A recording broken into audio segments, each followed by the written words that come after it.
Hello, everybody. Welcome to Clef Investments. Today, let's talk about REIT, or Real Estate Investment Trust.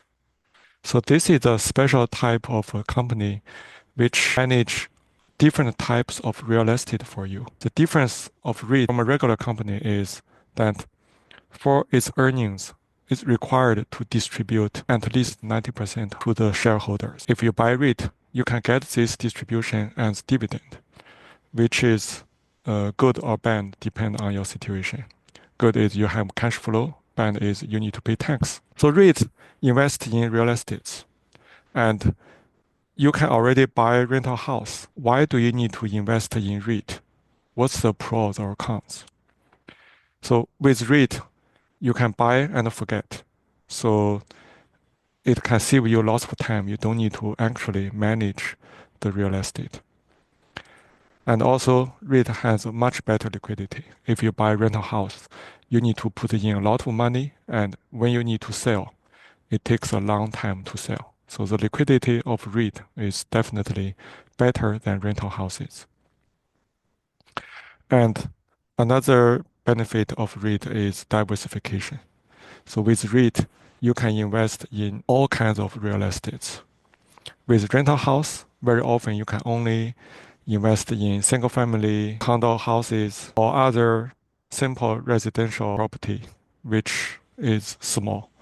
And with REIT, the REIT can invest in very large and different types of companies, such as commercial property, mall, warehouse, and many other types. So it gives you a good way to diversify your real estate investment.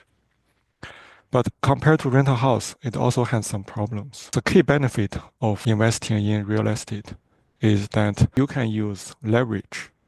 So when you buy a rental house, you can deposit 25% down payment and you can borrow the rest as mortgage. But with REIT, the leverage is much lower. Let's look at a balance sheet of a REIT company. Okay, let me search REIT ETF or just find a random one.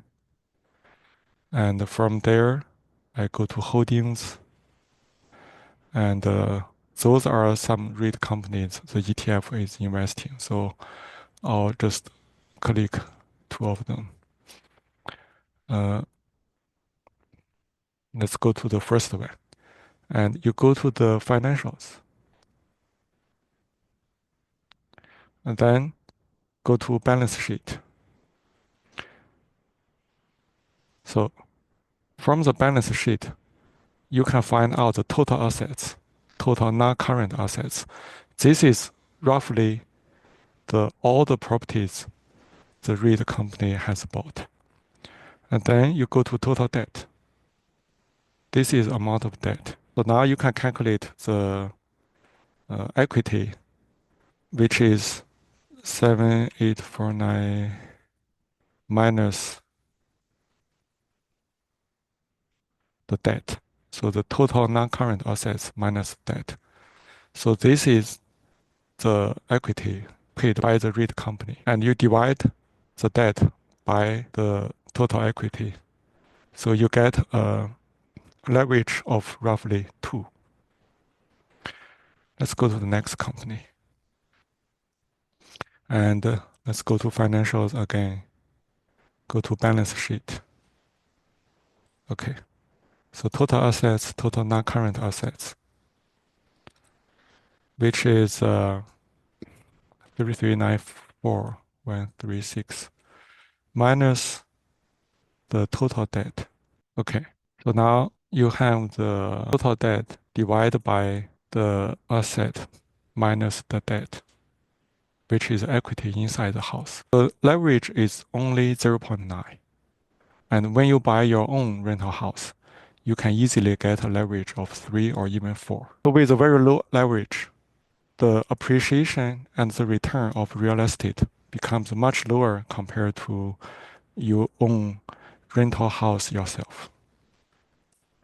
So this is one problem of REIT.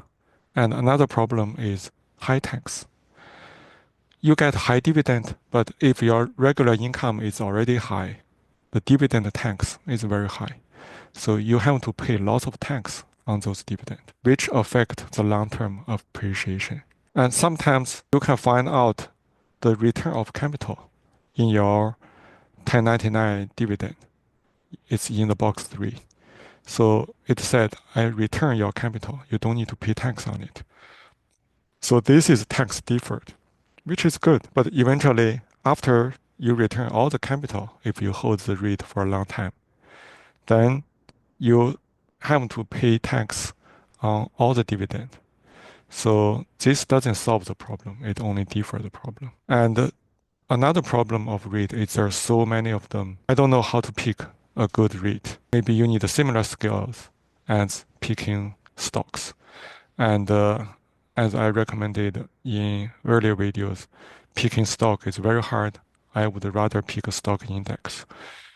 So given all these problems and especially the high tax of REIT, personally, I do not invest in REIT. But because some of the big REIT, they're already in S&P 500 with a small percentage in the index. I actually already invested in some of the REIT, but I don't care. I just invest in stock market index. And I do not invest in REIT separately because I don't want to pay the high dividend tax.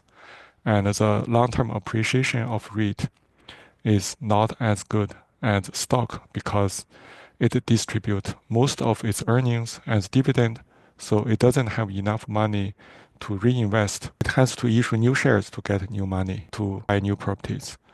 And in general, its long-term appreciation is not as good as common stocks. Okay, that's all for today. Thank you.